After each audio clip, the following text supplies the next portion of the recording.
Morí 7 minutos y vi a mi hermano en el infierno gritando mi nombre. Lo que me rogó hacer te va a helar la sangre. Hay momentos en la vida que dividen tu existencia en dos, el antes y el después. Para mí, ese momento llegó una noche de tormenta en Tegucigalpa, cuando mi corazón dejó de latir y descubrí que todo lo que creía sobre la muerte estaba completamente equivocado. Me llamo Carlos Méndez, pero en las calles de la colonia Kennedy todos me conocían como el zurdo. Y lo que voy a contarte no es una historia inventada ni un sueño provocado por fiebre.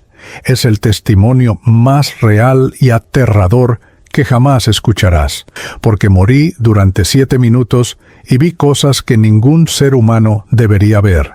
Era 15 de octubre, una fecha que quedó grabada en mi memoria como si fuera ayer. La lluvia caía con una violencia que solo conocemos los que hemos vivido en Honduras durante la temporada de huracanes. El agua golpeaba las láminas de zinc de mi humilde cuarto como si 1000 tambores tocaran al mismo tiempo, y el viento silbaba entre las rendijas de las paredes de madera podrida. Yo estaba solo, tirado en esa cama vieja que crujía con cada movimiento, todavía medio borracho del guaro que había tomado horas antes en la pulpería de Don Chema. Mi cabeza daba vueltas y sentía ese vacío en el pecho que el alcohol nunca lograba llenar, por más que lo intentara. Eran casi las 2 de la madrugada cuando comenzó. Al principio fue solo un dolor extraño en el brazo izquierdo, como si alguien me estuviera apretando con fuerza. Pensé que era por la mala postura, o tal vez por la pelea que había tenido días atrás con unos malandros de la pandilla rival. Pero entonces el dolor se movió hacia mi pecho, y fue como si un elefante se hubiera sentado sobre mis costillas. No podía respirar.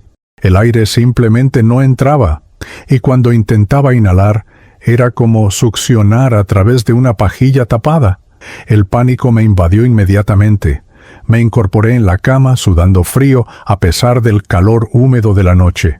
Mi corazón latía descontrolado como los tambores en las fiestas patronales de mi barrio, pero irregular, violento, como si quisiera salirse de mi pecho. Intenté gritar, pedir ayuda, pero mi voz salió apenas como un susurro ahogado. Las paredes de ese cuartito comenzaron a girar a mi alrededor. Podía escuchar la lluvia, los truenos, el ladrido de los perros callejeros, pero todo sonaba lejano, como si estuviera bajo el agua. Traté de pararme, de llegar hasta la puerta, de golpear la pared para que mi vecina doña Marta me escuchara, pero mis piernas no respondían. Era como si alguien hubiera cortado la conexión entre mi cerebro y mi cuerpo.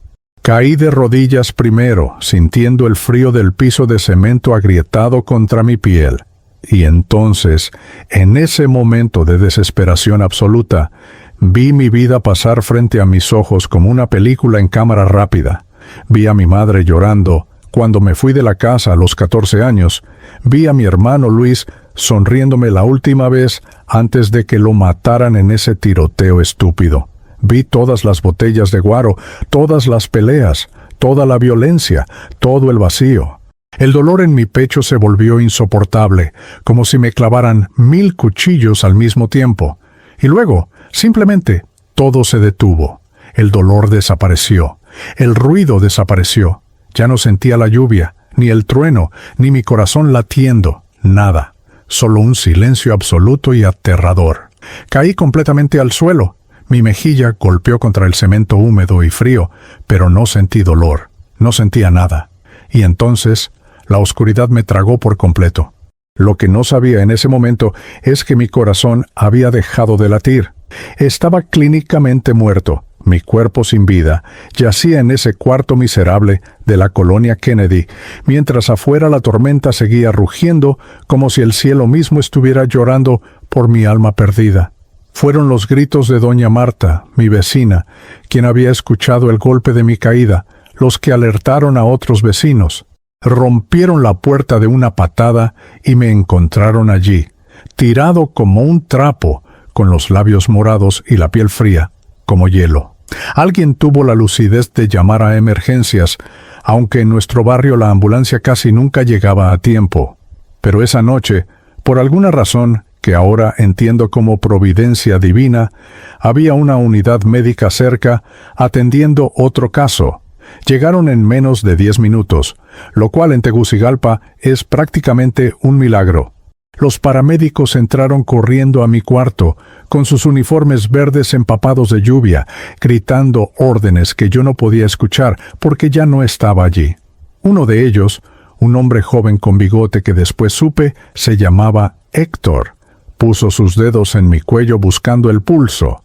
Escuché después que sus palabras exactas fueron: «No hay pulso. Este hombre está muerto». Comenzaron las maniobras de resucitación inmediatamente. Compresiones en el pecho. 1, 2, 3, contando en voz alta. Respiración boca a boca. El desfibrilador. Despejen. Carga a 200. El sonido del aparato cargándose, y luego el golpe eléctrico que hacía que mi cuerpo saltara como un muñeco. Pero nada. Mi corazón seguía sin latir. Mis vecinos observaban desde la puerta, algunos llorando, otros rezando en voz baja. Doña Marta tenía su rosario en las manos y murmuraba Ave Marías con los ojos cerrados. Don Chepe, el dueño de la pulpería, se había quitado su gorra vieja y la apretaba contra su pecho. Todos pensaban lo mismo. El zurdo se nos fue, y tenían razón, porque en ese momento yo ya no estaba en ese cuarto. Yo estaba en otro lugar, un lugar que nadie debería conocer hasta el día de su juicio final.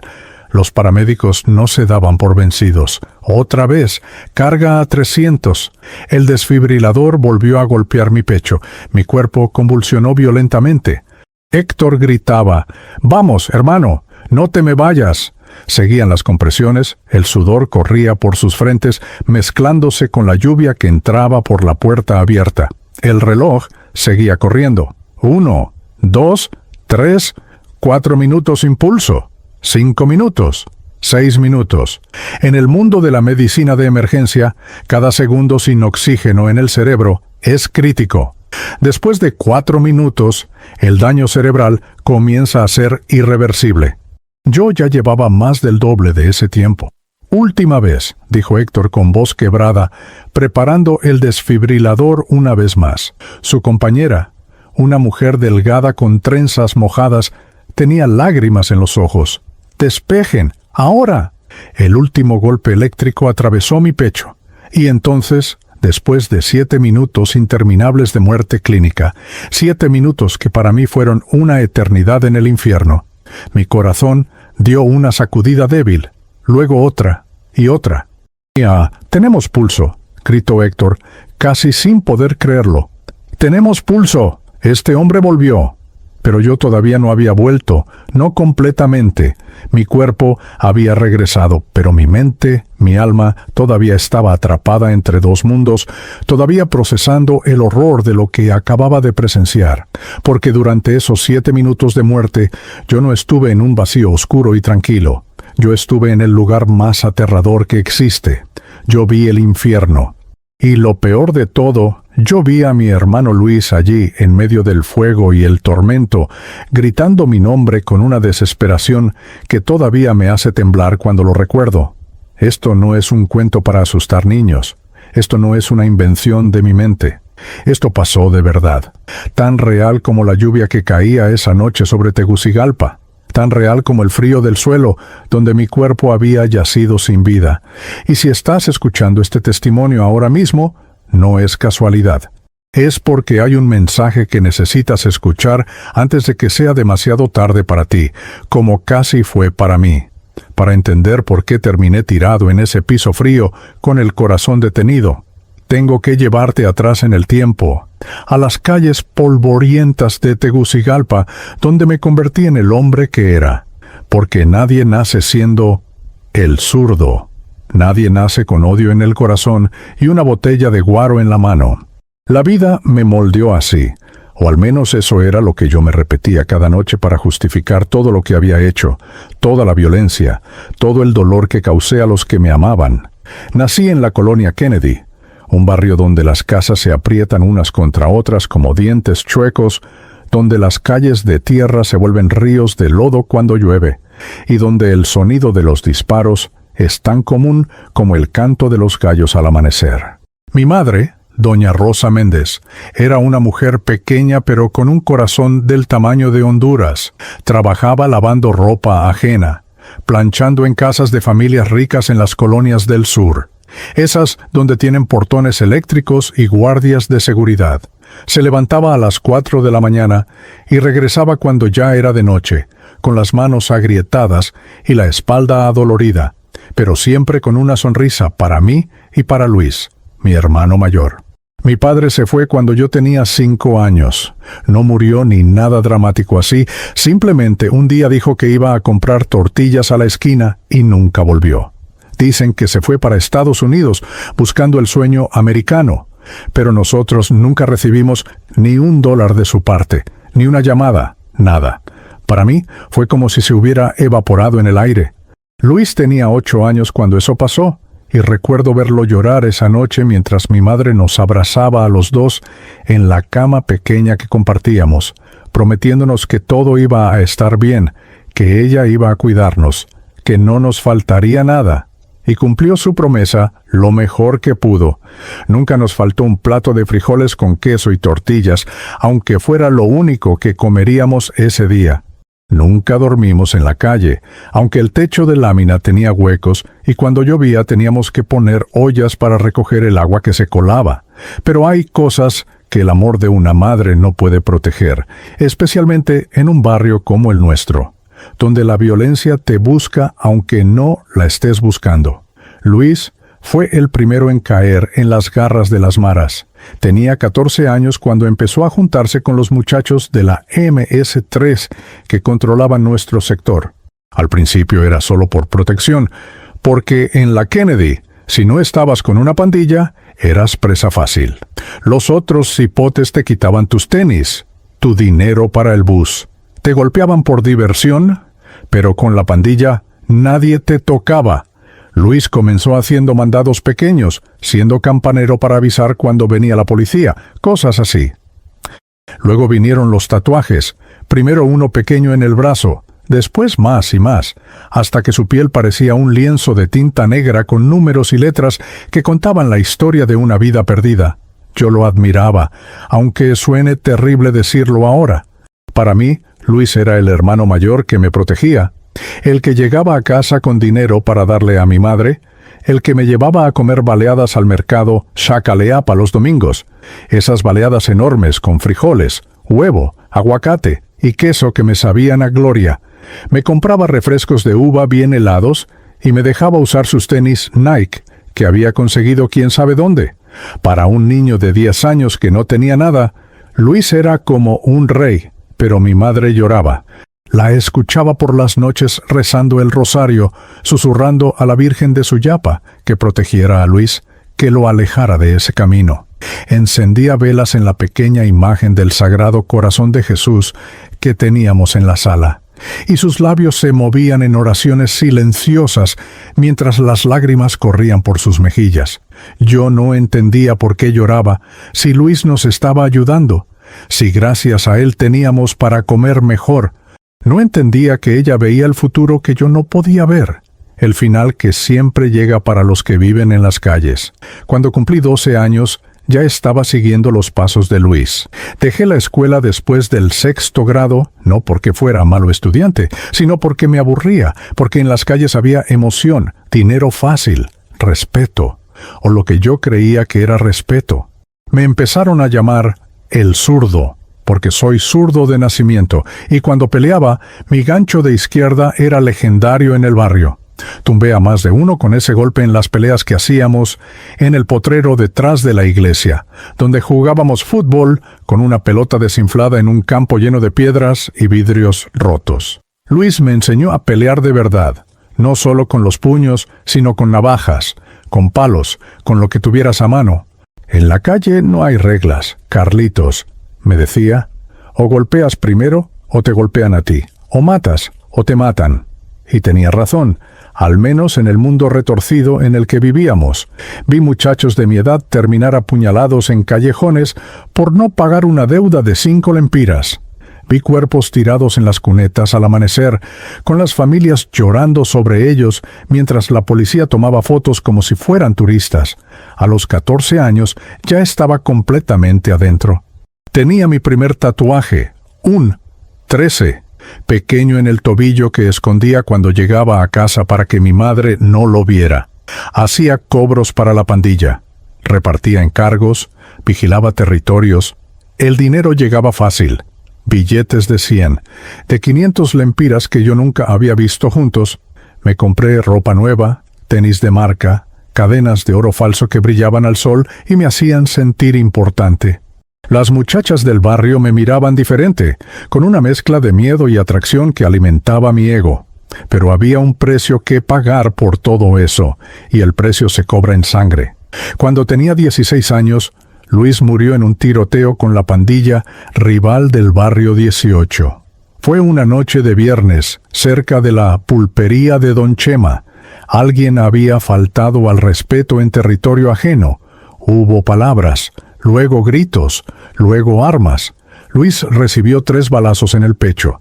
Lo encontraron tirado junto a un poste de luz, con los ojos abiertos mirando al cielo, con 23 años recién cumplidos y una vida entera por delante que nunca viviría. El funeral de Luis destrozó a mi madre. La vi envejecer 10 años en una semana. Su cabello se volvió más gris, su espalda se encorvó más, y algo se apagó en sus ojos. Lloraba sobre el ataúd barato que conseguimos con ayuda de los vecinos y repetía entre sollozos: mis 2 hijos se me están perdiendo. Porque ella sabía que yo iba por el mismo camino. Me suplicó que dejara la pandilla, que volviera a la escuela, que buscara un trabajo honesto. Se arrodilló frente a mí, esta mujer que había trabajado hasta quebrarse por nosotros, y me rogó con las manos juntas que no terminara como Luis. Pero yo estaba lleno de rabia. Rabia contra el mundo, contra Dios, si existía, contra la pobreza, contra todo. Y cuando tienes tanta rabia adentro, solo hay una forma de sacarla, y es con más violencia. Me volví más agresivo, más peligroso. Participé en cosas de las que no puedo hablar, cosas que me avergüenzan hasta el día de hoy. Llevaba un cuchillo siempre encima y no dudaba en usarlo. Me gané fama de loco, de alguien con quien no te metías, y esa fama me gustaba porque me hacía sentir poderoso en un mundo donde no tenía nada. El alcohol se volvió mi escape. Empecé tomando cervezas, salvavidas con los muchachos los fines de semana. Luego fue todos los días. Luego fue guaro barato desde la mañana. Esa botella de vidrio se convirtió en mi mejor amiga, la única que no me juzgaba, la única que hacía que el dolor se fuera, aunque fuera por unas horas. Cuando estaba borracho, no pensaba en Luis tirado en la calle.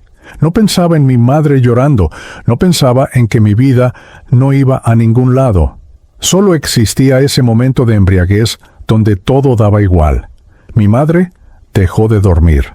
La veía despierta a las 3 de la mañana cuando yo llegaba tambaleándome, apestando a alcohol y a violencia. Ya no me decía nada, solo me miraba con esos ojos tristes, llenos de lágrimas silenciosas, y esa mirada dolía más que cualquier golpe. Tenía una imagen del Sagrado Corazón de Jesús al lado de su cama, y la veía abrazarla mientras rezaba por mí. Pero yo pensaba que Dios, si existía, se había olvidado de la colonia Kennedy hacía mucho tiempo. ¿Qué clase de Dios permitiría tanta miseria, tanto sufrimiento, tanta muerte? Para cuando cumplí 26 años, ya era un cascarón vacío. Vivía solo en ese cuartito miserable que renté para no seguir lastimando a mi madre con mi presencia. Trabajaba a veces en construcción, cargando bloques bajo el sol despiadado de Tegucigalpa, pero el dinero se me iba todo en alcohol. No tenía amigos reales, solo conocidos de las cantinas. No tenía mujer porque ninguna aguantaba mi carácter violento y mi adicción. No tenía sueños porque había dejado de creer que alguien como yo merecía soñar. Solo existía, respiraba, caminaba por las calles como un muerto viviente esperando el día en que una bala o una navaja pusiera fin a todo. Y entonces llegó esa noche de tormenta, Esa noche de octubre, cuando mi corazón dijo basta, cuando mi cuerpo, cansado de tanto abuso, de tanto veneno, de tanta violencia, simplemente se apagó. Pero lo que yo no sabía, lo que nadie me había dicho, es que la muerte no es el final. Es apenas el comienzo de algo mucho más aterrador para los que vivimos rechazando la gracia de Dios. Y yo estaba a punto de descubrirlo de la manera más espantosa posible. Hay una diferencia abismal entre imaginar cómo es morir y realmente experimentarlo. Toda mi vida había estado rodeado de muerte, había visto cuerpos en las calles, había estado en velatorios, había cargado el ataúd de mi propio hermano. Pensaba que conocía la muerte, que la entendía, pero estaba completamente equivocado. Nada, absolutamente nada en este mundo te prepara para el momento en que tu corazón deja de latir y tu alma comienza a separarse de tu cuerpo. Es un terror tan profundo, tan visceral, que las palabras se quedan cortas para describirlo. Cuando caí al piso de ese cuarto miserable, cuando mi mejilla golpeó contra el cemento frío y húmedo, todavía había una parte de mí que pensaba que iba a estar bien, que era solo un desmayo, que en unos segundos iba a despertar. Pero los segundos pasaron y algo extraño comenzó a suceder. Podía sentir mi cuerpo, pero era como si no fuera mío, como si estuviera observándolo desde afuera. Mis ojos estaban abiertos, pero no veían las paredes descascaradas de mi cuarto. Veían algo más, algo que no puedo explicar con palabras humanas. El sonido fue lo primero que cambió. La lluvia que golpeaba el techo de lámina, ese ruido ensordecedor que había sido constante durante horas, comenzó a alejarse, como si alguien estuviera bajando el volumen poco a poco. Los truenos que hacían temblar las paredes se volvieron ecos lejanos.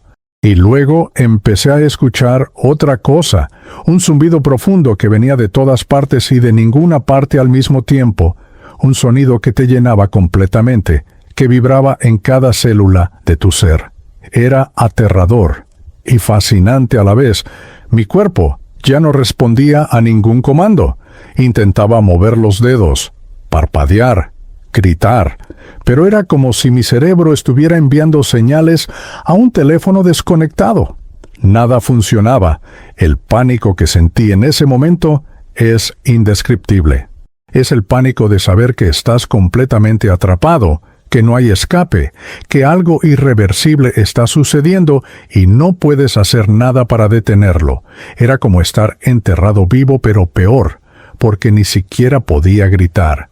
Y entonces comenzaron las memorias. No fue como en las películas donde tu vida pasa frente a tus ojos en cámara rápida. No, esto fue diferente. Fue como si cada momento importante de mi existencia estuviera sucediendo al mismo tiempo, como si pudiera estar en todos esos momentos simultáneamente. Vi a mi madre joven, hermosa, cargándome cuando era bebé, cantándome canciones de cuna en la hamaca vieja que teníamos. Sentí su amor puro e incondicional envolviéndome como una manta caliente. Pero al mismo tiempo, también la vi años después, envejecida, destrozada, llorando sobre el ataúd de Luis, y luego llorando por mí, rogándome que cambiara, suplicándome que no terminara como mi hermano. Vi a Luis con una claridad dolorosa. Lo vi de niño, jugando fútbol conmigo en las calles polvorientas, compartiendo la última tortilla, protegiéndome de los muchachos más grandes que querían pegarme. Vi su sonrisa, esa sonrisa que iluminaba su cara cuando me enseñaba algo nuevo. Pero también lo vi después, con los ojos vacíos de alguien que ya está perdido, con las manos manchadas de sangre, con el alma consumida por la violencia. Y luego lo vi muerto, tirado en esa calle junto al poste de luz, con la sangre formando un charco oscuro a su alrededor, con los ojos mirando al cielo, pero sin ver nada. Cada recuerdo venía acompañado de emociones tan intensas que me aplastaban. La alegría de los pocos momentos buenos de mi niñez, el dolor devastador de la muerte de mi hermano, la vergüenza de cada acto violento que había cometido, el vacío profundo de las noches borracho, donde deseaba morirme, pero no tenía el valor para hacerlo. Todo al mismo tiempo, todo con una intensidad multiplicada por 1000. Era como si el universo me estuviera obligando a revisar cada segundo de mi vida en un instante eterno. Y con cada memoria, con cada momento revivido, comenzó a crecer dentro de mí algo que había enterrado bajo capas y capas de rabia y alcohol, el arrepentimiento. Pero no era el arrepentimiento superficial que sientes cuando haces algo malo y te atrapan. Era un arrepentimiento que te devora desde adentro, que te muestra con una claridad brutal cada oportunidad desperdiciada, cada persona lastimada, cada momento en que elegiste el camino equivocado sabiendo que era el equivocado. Vi cada vez que le grité a mi madre, cada lágrima que causé en sus ojos, cada noche que la hice quedarse despierta, preocupada, mientras yo andaba borracho por las calles. Vi las caras de las personas que había lastimado, muchachos a los que golpeé por placer, familias que sufrieron por mi violencia. Vi todas las oportunidades que Dios me había dado para cambiar y que yo había despreciado con arrogancia. ¿Cuántas veces mi madre me había llevado a la iglesia rogándome que me quedara? ¿Cuántas veces pastores y sacerdotes habían intentado hablarme del amor de Cristo y yo los había mandado al diablo? ¿Cuántas veces había sentido esa voz pequeña en mi interior diciéndome que parara, que buscara ayuda, y yo la había ahogado con más alcohol? El arrepentimiento se convirtió en un peso físico que me aplastaba. Era como tener una montaña sobre el pecho, como ahogarse en un océano de culpa.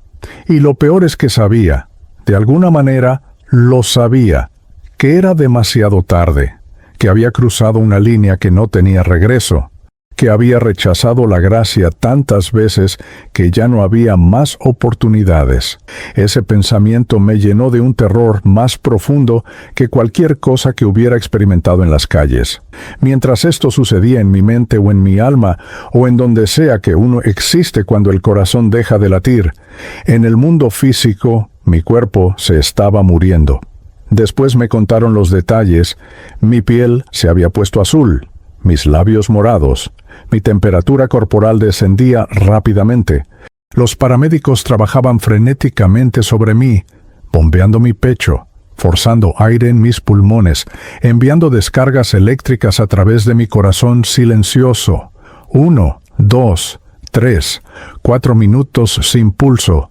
El cerebro comienza a morir sin oxígeno. 5, 6 minutos. El daño ya es severo. Pero yo no estaba allí para experimentar nada de eso, porque algo más estaba sucediendo, algo que cambió todo.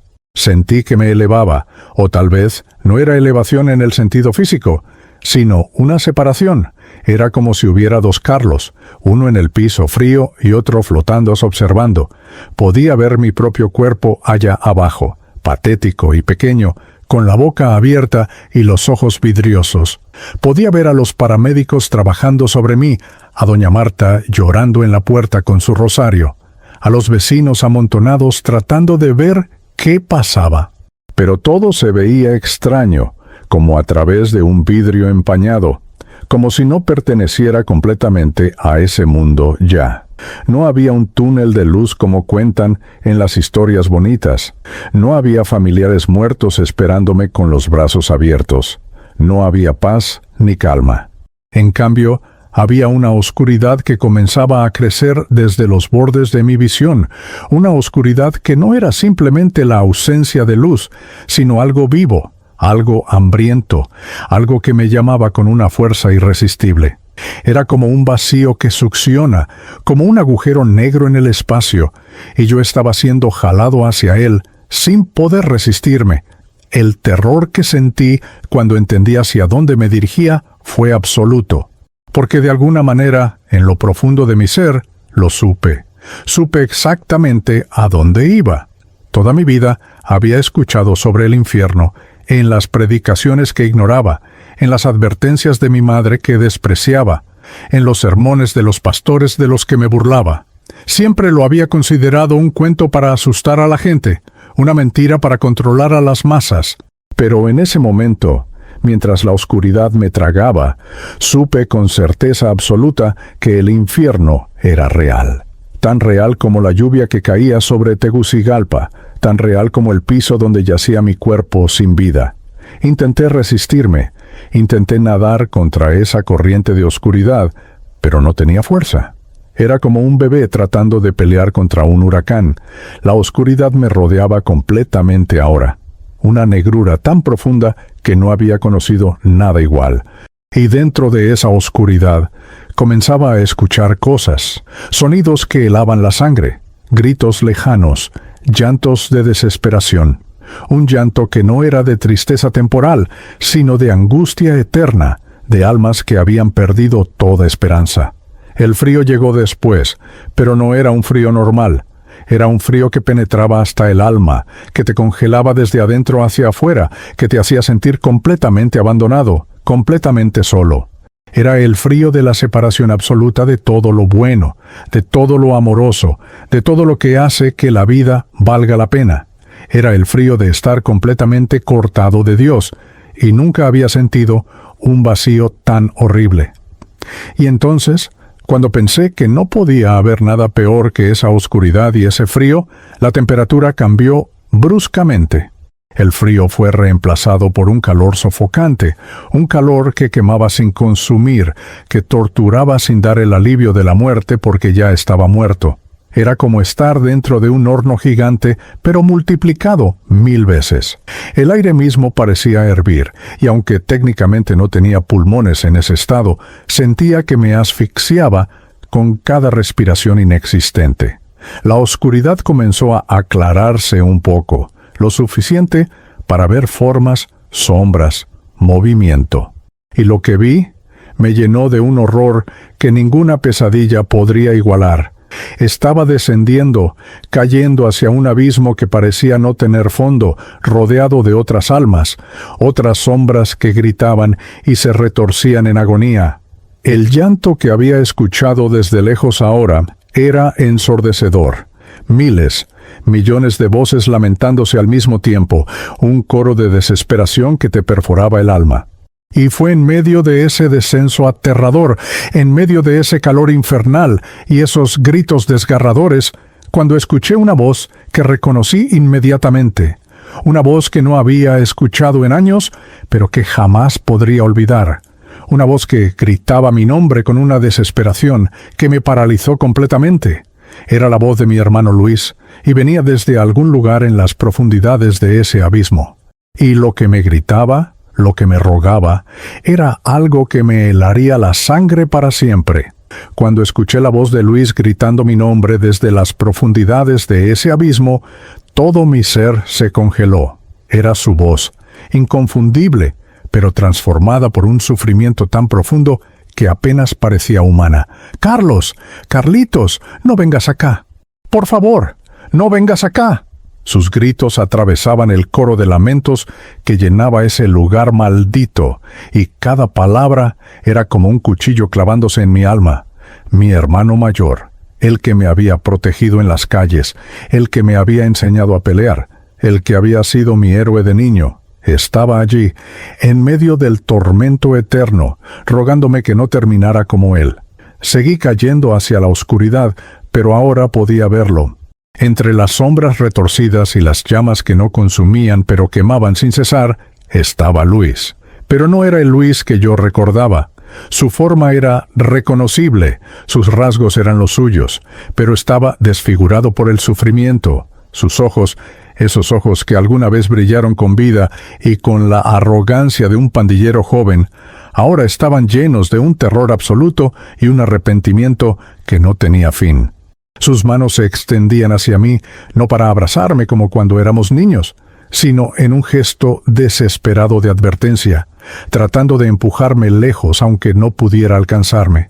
El calor era insoportable.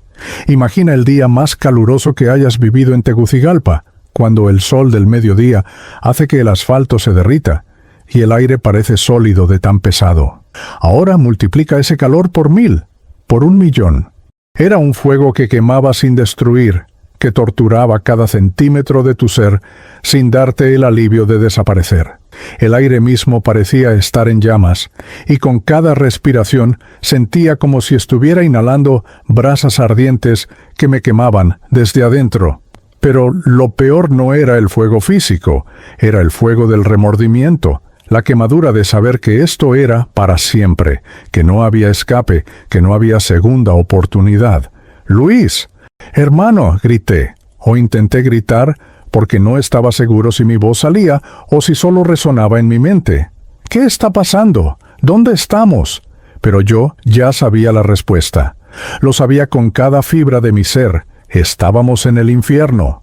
El lugar del que mi madre nos había advertido 1000 veces mientras rezaba sus rosarios, el lugar que los pastores describían en sus sermones y del que yo me burlaba, el lugar que había considerado un cuento de hadas para asustar a los ignorantes. Pero no había nada de cuento aquí. Esto era más real que cualquier cosa que hubiera experimentado en la tierra. Luis me miró con una intensidad que me atravesó el alma. «Carlitos, escúchame». Su voz temblaba con una urgencia desesperada. «Tienes que volver. No puedes quedarte aquí. Este lugar es real, hermano. Todo lo que nos dijeron era verdad. El cielo es real. El infierno es real. Jesús es real. Todo es verdad y nosotros vivimos como si fuera mentira». Sus palabras salían entrecortadas, interrumpidas por sollozos de angustia. Yo pensé que era fuerte, pensé que las balas me iban a matar y todo se acabaría, que sería solo oscuridad y paz. Pero no, Carlitos, después de la muerte viene el juicio, y yo rechacé cada oportunidad que me dieron para aceptar a Cristo. Alrededor de nosotros, las sombras de otras almas se retorcían en tormento. Podía escuchar sus lamentos individuales ahora, cada uno contando una historia de arrepentimiento tardío. Había hombres que habían sido ricos en la tierra gritando por una gota de agua. Había mujeres que lloraban por las oportunidades perdidas de buscar a Dios. Había jóvenes como Luis y yo, pandilleros que pensaron que eran invencibles, que la muerte era el final, y ahora descubrían horrorizado que era solo el principio de algo mucho peor. El llanto era incesante, un océano de lágrimas que nunca traería consuelo, porque aquí no había consuelo, no había esperanza, no había mañana mejor, solo había eternidad en el sufrimiento. «¿Por qué, Luis?», le grité. «¿Por qué estás aquí? Tú no eras malo. Tú nos cuidabas, le dabas dinero a mamá, me protegías». Pero incluso mientras decía las palabras, sabía que estaba mintiendo. Luis había matado, había robado, había vendido drogas que destruyeron familias. Había vivido una vida de violencia y había muerto en violencia sin jamás arrepentirse, sin jamás buscar el perdón de Dios, sin jamás aceptar a Cristo como su Salvador. Y yo había seguido exactamente sus pasos. «Porque rechacé a Cristo», gritó Luis, y su voz se quebró en un sollozo desgarrador. Cada vez que mamá nos llevaba a la iglesia, yo me burlaba. Cada vez que alguien me hablaba de Jesús, yo lo mandaba al carajo. Pensé que era débil creer en Dios. Pensé que yo era mi propio Dios en las calles. Y ahora estoy aquí, pagando el precio de mi arrogancia, de mi orgullo, de mi rechazo. Sus manos se aferraron a algo invisible como si estuviera tratando de escalar fuera de ese abismo, pero no hubiera nada a que agarrarse. Y tú, Carlitos, tú vas por el mismo camino. Tu corazón se detuvo allá arriba, estás muerto, y estás viniendo para acá porque viviste igual que yo. El terror que sentí en ese momento superó todo lo demás, porque Luis tenía razón. Yo había rechazado a Dios toda mi vida, había escupido en las oportunidades de salvación, había vivido para mí mismo, para mi placer, para mi violencia, para mi botella de guaro. Nunca había doblado la rodilla ante Cristo. Nunca había pedido perdón de verdad. Nunca había aceptado a Cristo en mi corazón, y ahora estaba aquí, a segundos de unirme a mi hermano en este tormento eterno. Y la desesperación me aplastó con una fuerza que me hizo querer gritar hasta que mi alma se despedazara. «No, no quiero estar aquí», grité con toda la fuerza que tenía. «Dios, si existes, si eres real, perdóname, perdóname por todo.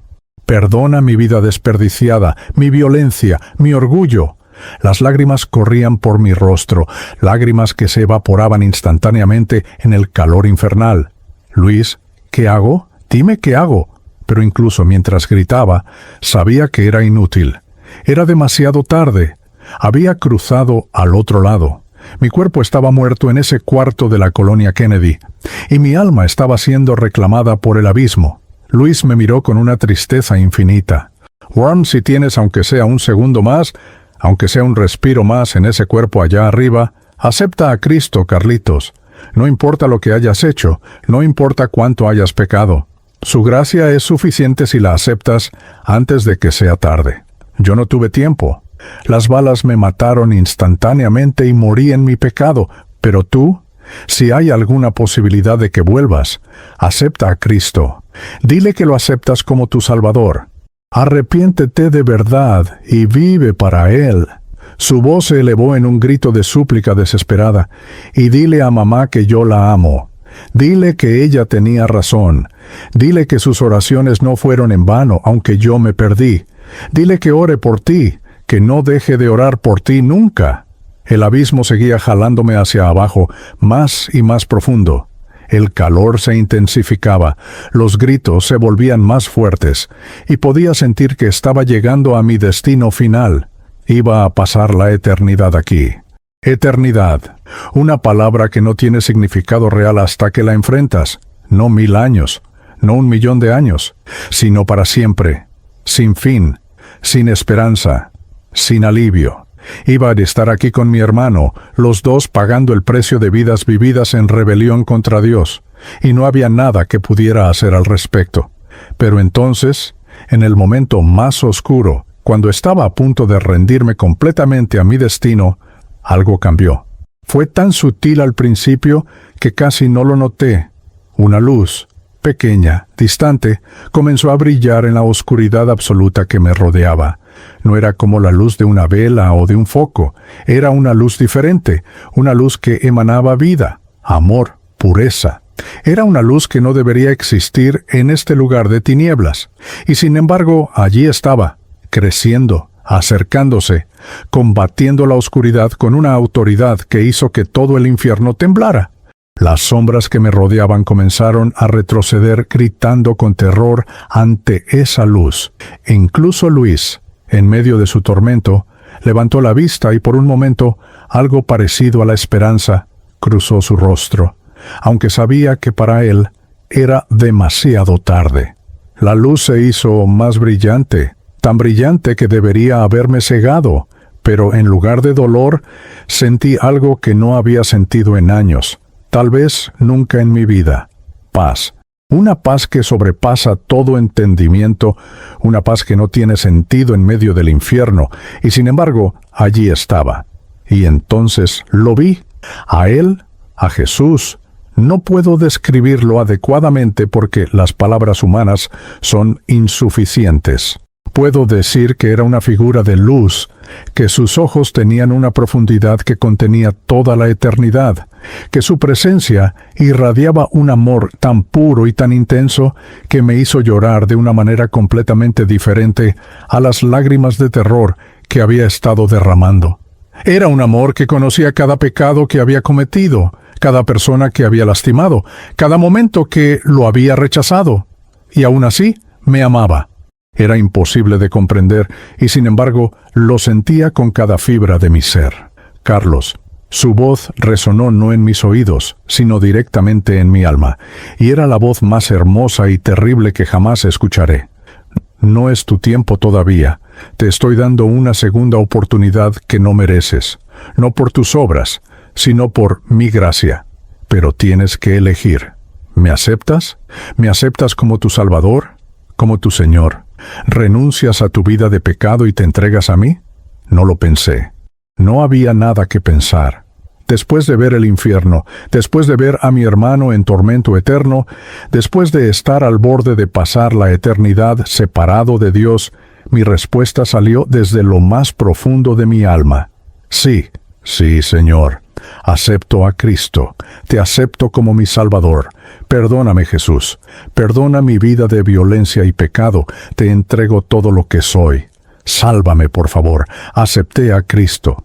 Acepté a Cristo y no quiero vivir otro día sin ti. Y en ese momento, una mano de luz me alcanzó. Sentí que me agarraba. Me levantaba del abismo, me sacaba de las garras del infierno con una fuerza irresistible. Las sombras gritaron, tratando de retenerme, pero no tenían poder contra él. Escuché a Luis gritar una última vez, «Ve, hermano, vive para él». No desperdicies esta oportunidad como yo lo hice. Y entonces todo se volvió luz, pura luz blanca y dorada, que me envolvió completamente, que me limpió, que me transformó desde adentro hacia afuera. Y entonces, de repente, el dolor físico más intenso en mi pecho, aire llenando mis pulmones con violencia, sonidos amortiguados que gradualmente se hacían más claros. Tenemos pulso. Este hombre volvió. Era la voz de Héctor, el paramédico, gritando con incredulidad. Mis ojos se abrieron y vi el techo de lámina de mi cuarto, la lluvia todavía golpeando fuerte, las caras de los paramédicos sobre mí, sus expresiones de shock absoluto. Había vuelto, contra todas las probabilidades médicas, después de 7 minutos de muerte clínica, después de haber estado literalmente en el infierno, había vuelto. Y ya no era el mismo Carlos que había caído en ese piso. Ese Carlos había muerto. El que había vuelto había aceptado a Cristo y su vida nunca, jamás, sería la misma. Los primeros segundos después de volver fueron una confusión absoluta. Mi pecho ardía como si me hubieran clavado 1000 agujas al mismo tiempo. Cada respiración era una batalla contra el dolor que me atravesaba las costillas. Los paramédicos seguían sobre mí. Héctor me miraba con los ojos desorbitados, como si estuviera viendo un fantasma, y su compañera tenía las manos temblorosas mientras verificaba mis signos vitales una y otra vez, sin poder creer lo que estaba presenciando. 7 minutos, repetía ella en voz baja, 7 minutos sin pulso, y volvió. Esto no es posible, esto no es médicamente posible, pero yo sabía la verdad. No había sido la medicina lo que me trajo de vuelta. No habían sido las compresiones torácicas ni los golpes del desfibrilador, aunque Dios los usó como instrumentos. Había sido la mano misericordiosa de Jesús, sacándome literalmente de las garras del infierno, porque acepté a Cristo en el último segundo posible de mi existencia. Y esa verdad me golpeó con tanta fuerza que comencé a llorar allí mismo, tirado en ese piso frío, con los paramédicos tratando de estabilizarme, llorando como no había llorado desde que era niño. «Señor, déjeme hablar», logré decir entre sollozos y jadeos. Héctor trató de calmarme, diciéndome que guardara fuerzas, que no hablara, que me llevarían al hospital. Pero yo necesitaba decirlo. Necesitaba que alguien lo supiera mientras todavía estaba fresco en mi mente, antes de que pudiera convencerme a mí mismo de que había sido solo una alucinación provocada por la falta de oxígeno. «Vi el infierno», dije con voz quebrada. «Chained, vi a mi hermano Luis en el infierno y Jesús me salvó. Acepté a Cristo y Él me sacó de allí». El silencio que siguió fue absoluto. Incluso la lluvia pareció disminuir por un momento. Los vecinos que estaban amontonados en la puerta me miraban con una mezcla de asombro y temor. Doña Marta, con su rosario todavía en las manos, se arrodilló donde estaba y comenzó a dar gracias a Dios en voz alta, sus lágrimas mezclándose con las gotas de lluvia que entraban por la puerta. Don Chepe se quitó la gorra otra vez, esta vez no por respeto a un muerto, sino por reverencia ante un milagro.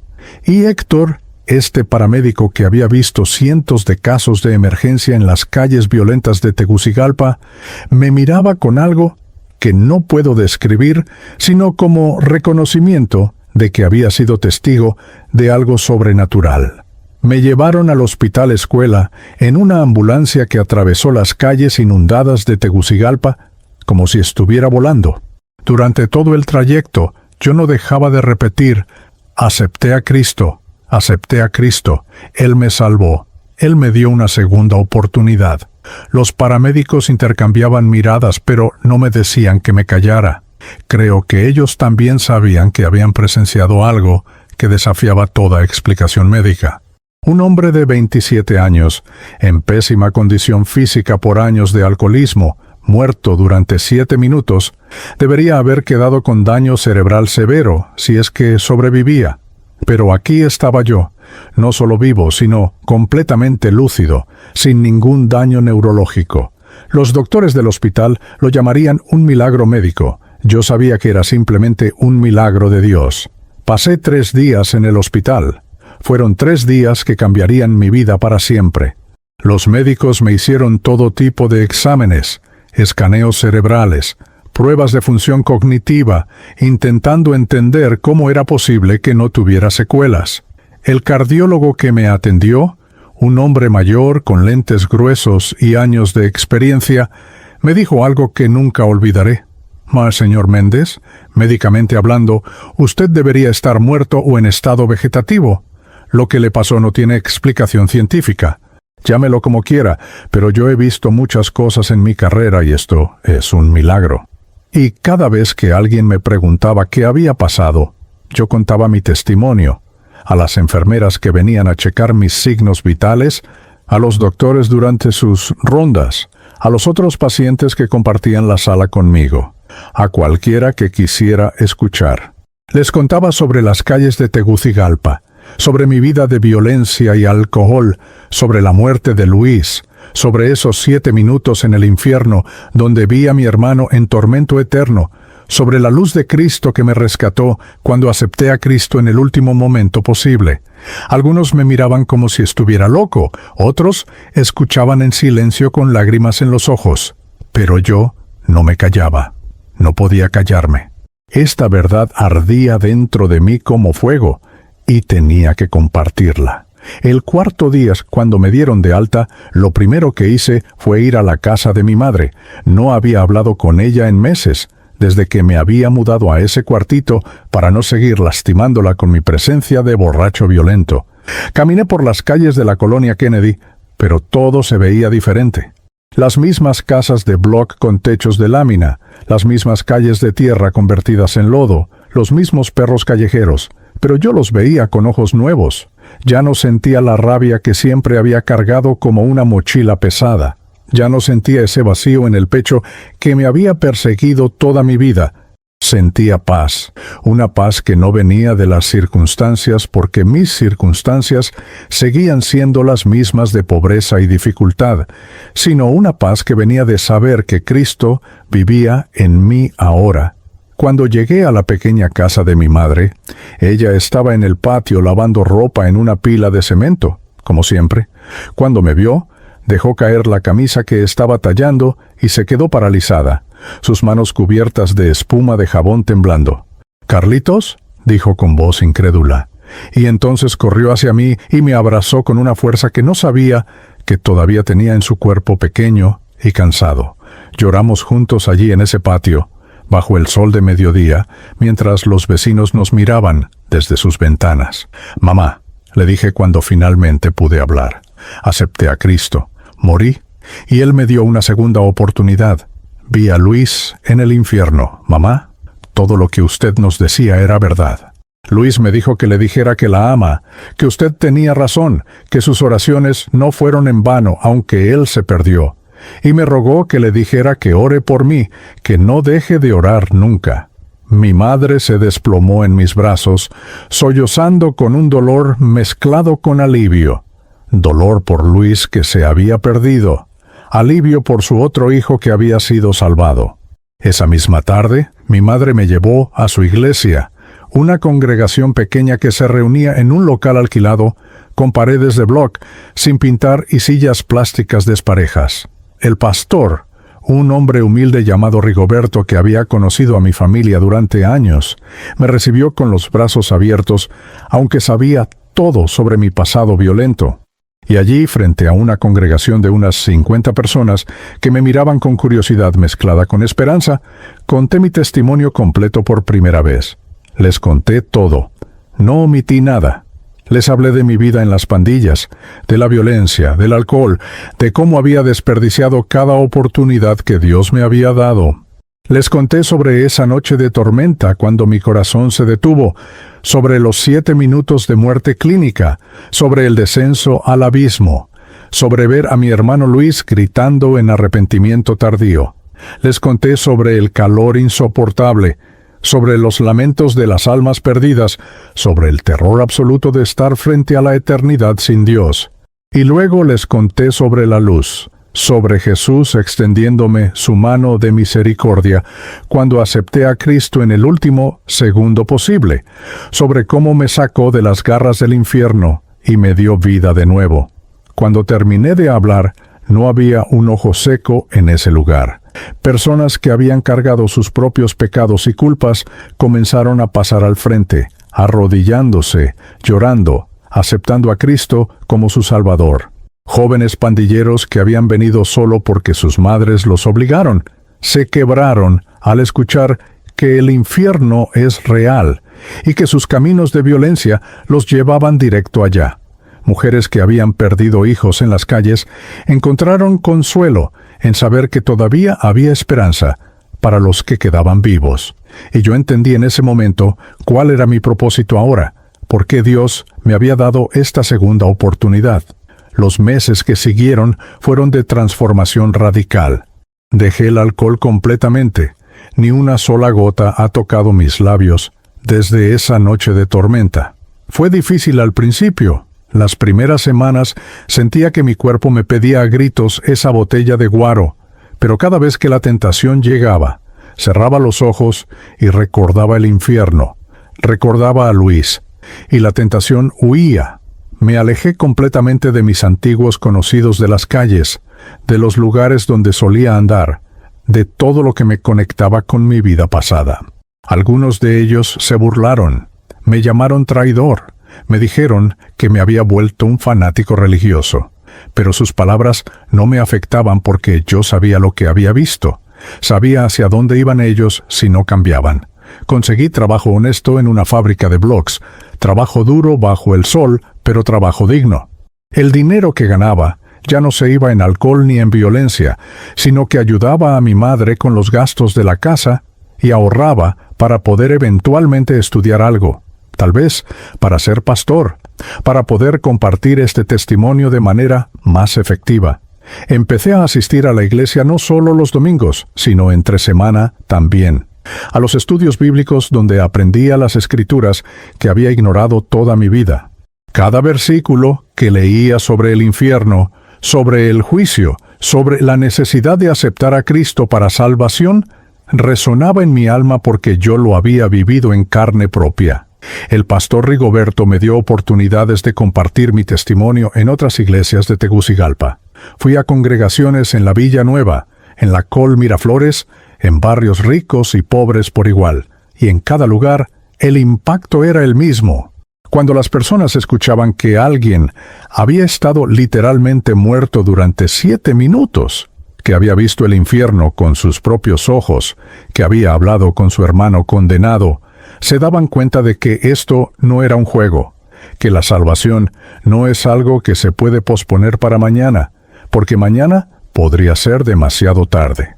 Visité cárceles donde pandilleros cumplían condenas largas, sentado frente a hombres cubiertos de tatuajes que me recordaban a Luis, y les contaba mi historia.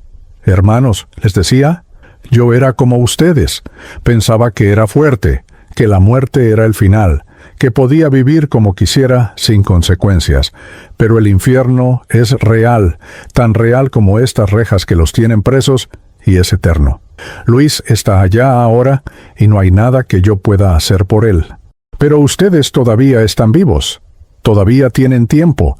Acepten a Cristo hoy. No esperen a que las balas o la muerte natural los alcancen porque después ya no hay oportunidad. Y vi a hombres duros, criminales que habían hecho cosas terribles, llorar como niños y entregar sus vidas a Cristo allí mismo, en esas celdas frías. Hoy, cuando camino por las calles de la colonia Kennedy, ya nadie me llama el zurdo, con ese tono de respeto mezclado con miedo. Ahora me llaman el hermano Carlos, el testigo, el que volvió de la muerte, y yo llevo ese testimonio como una responsabilidad sagrada, porque Dios no me dio esta segunda oportunidad para que la desperdiciara, no me sacó del infierno para que volviera a mi vida anterior, me salvó para que pudiera advertir a otros, para que pudiera decirles con autoridad que viene de la experiencia: el cielo es real, el infierno es real, Jesús es real, y la decisión que tomes en esta vida determina dónde pasarás la eternidad. Mi madre dice que sus oraciones finalmente fueron contestadas, que aunque perdió a un hijo, ganó al otro de vuelta, y ella tiene razón. Luis se perdió, y ese dolor nunca se va completamente, pero su pérdida no fue en vano si su historia puede salvar a otros. Por eso comparto este testimonio. Por eso no me canso de decirle a quien quiera escuchar: no esperes como esperó Luis, no rechaces a Cristo como lo rechazó él durante años hasta que fue demasiado tarde. Si estás escuchando esto ahora mismo, no es casualidad. Dios te puso aquí en este momento para que escucharas esta advertencia antes de que sea tarde. El reloj de la eternidad está corriendo, y ninguno de nosotros sabe cuándo nuestro corazón dará su último latido. No digas: lo haré mañana, porque mañana podría no llegar. No digas: soy muy joven, porque Luis tenía 23 años cuando murió. No digas: he hecho cosas demasiado terribles, porque yo era un pandillero violento y alcohólico, y aún así Cristo me extendió su mano de gracia cuando acepté a Cristo. Hoy te invito a tomar la decisión más importante de tu vida. Acepta a Cristo ahora, en este momento. No importa lo que hayas hecho, no importa cuánto tiempo hayas vivido en pecado, su gracia es suficiente. Inclínate donde estés. Reconoce que eres pecador. Reconoce que necesitas un Salvador. Acepta que Jesús murió en la cruz por tus pecados y resucitó al tercer día, e invítalo a entrar en tu corazón. Di en voz alta: acepté a Cristo como mi Salvador, y tu vida cambiará para siempre. Comenta: amén, aquí abajo, si tomaste esta decisión hoy, para declarar tu victoria sobre la muerte y el infierno.